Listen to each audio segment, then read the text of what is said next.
Yeah, y'all, I'm over here writing on bags, man, but I'm too creative, man. I can't draw a whole painting on a bag. I gotta just write a couple words. So I'm trying to put affirmations, trying to give them everything I can give on these dang bags, you know.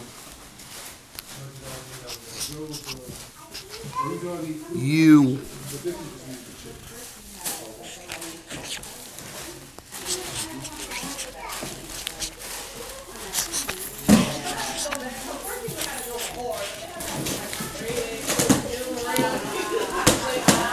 I think we're doing like 500 bags today.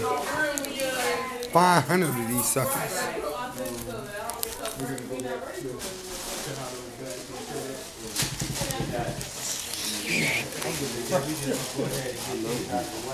mean, I'm trying to make it simple and not to make the next one more difficult. Yeah. Sometimes then I'll come up with a good one and I go back to the simple one.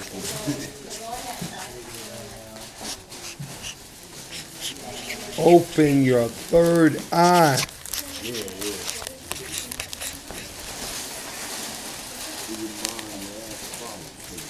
So we got what, 156? Another masterpiece. So yeah, y'all, that's part of the FTP thing too. We use our creativity, we use our muscle, we use our minds, we use the few dollars that we can scrape together, buy some food, and give it back. And the karma is blacknificent, I tell you. Blacktastic. We see it in every aspect of our lives and our children. We know Obama ain't coming to our community, ain't about to do nothing for us. So we got to do it for ourselves. I was listening to KPFK just yesterday. They was talking about that. He ain't did nothing for the black community at all. Except now the white liberals. Obama. He ain't done nothing for our community at all, but now the white liberals can use that as an excuse. Oh, you got a black president. There's no excuse. When we get shot down in the street, or when we get profiled by the police, oh, it's your fault.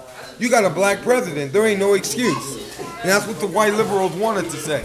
They wanted to be able to say, oh, if y'all are getting kicked out of your houses, mortgage crisis, oh, it's your fault. You got a black president. There's no excuse. Nah, he ain't done nothing for us. That's the difference between an African American and a black person. See, black has to do with the whole antebellum, the whole diaspora. African American, a white South African can come here.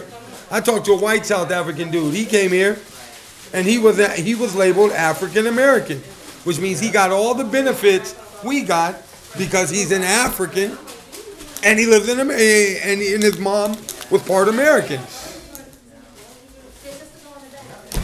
Obama's an African American, but without the black experience and culture, the pain, the triumphs, the victories, the wisdom, the lessons, he does us no justice.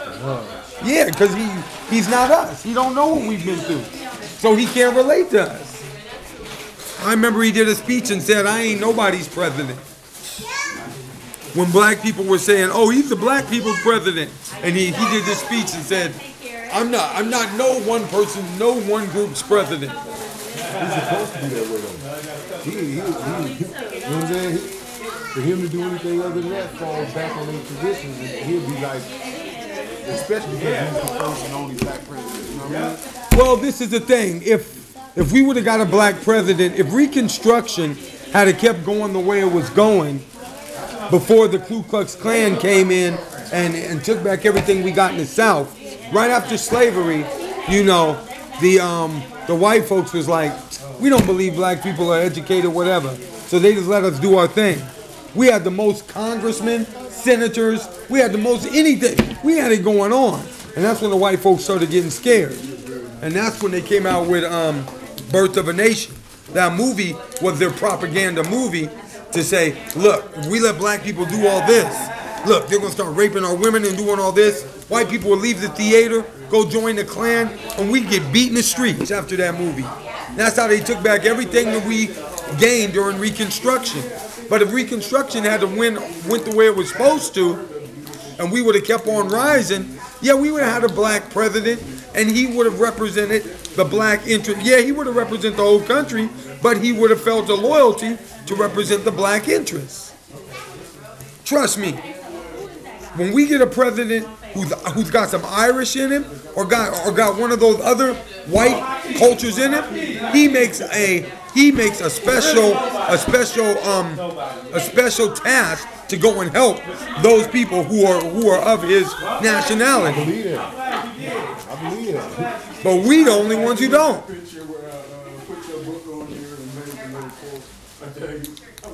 No matter what we do in life, whenever we get in a position, black folks feel like, oh, well, I had to struggle to get here, so now you got to struggle too. Nah, you're supposed to throw a rope back. Yeah. You're supposed to throw the rope back. It's just in his position, it's different. It's a very big difference because this dude right here is polished. He's more whiter than the white man for them. Right. He's exactly who they wanted. For him to go and go his whole life, you know what I'm saying, to be who he is and go where he at. In their eyes, keep in mind, he's a polished white man, but just with the presentation of us. Exactly. For him to go there, he would, you know what I'm saying, it's unrealistic for us to believe that he would. While we voting him in, we was stupid in thinking that, honestly, because this man is, believe me, you know what I mean? That's you know what I'm saying? Right. We just got a black man in there to say we got a black man. Bottom line, it may be another 400 years before we get another. You know what I'm saying? Yeah. Why? Because not to say because they opened the door to let us know that we allowed to have one. We just ain't. They ain't finna vote nobody in. You're not gonna find someone as polished off as he is, according to them. I'm not saying that we don't have short black men. I'm talking about according to them, meaning to go through what they've gone through. You know what I'm saying? Their Ivy schools and all that education and shit. You know what I mean? And the mentality. You know. Right. It started from when they were 15 years old. They're gonna go all the way back to when he was a juvenile, a minor. Then his record gotta be clear. His is top notch. His is, we look at him as no. He's an American and they how they want him. He is more president than George Washington as far as they can say, because they know they went through his back. Believe me, his shit is clean as fuck. They just surprised at his end. Like, you haven't even debated none of these people and you really is black. Damn, let me see you up close. You know what I'm saying? Because his record speaks for whole volumes of a whole other person. That's gonna kill us off, right? Then we have expectations of him. It ain't realistic expectations. We have to continue to do what we doing, bro. Like that's all we can do. That's all we can do. If we sit around waiting for him, there's nothing gonna happen. We be sitting here, be waiting again. We gotta be independent. He only get, like I can't be bad. He only gonna do so much because they only gonna allow him to do. Now they got a script written for him already. This is what you gonna do. Shut up.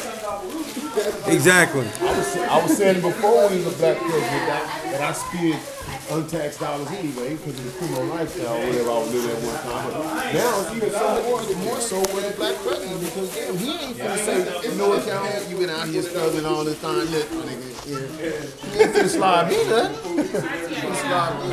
He don't know my struggle like that. And even if he does know it, it doesn't benefit him. It doesn't do nothing for him. Did you see remember the article I posted?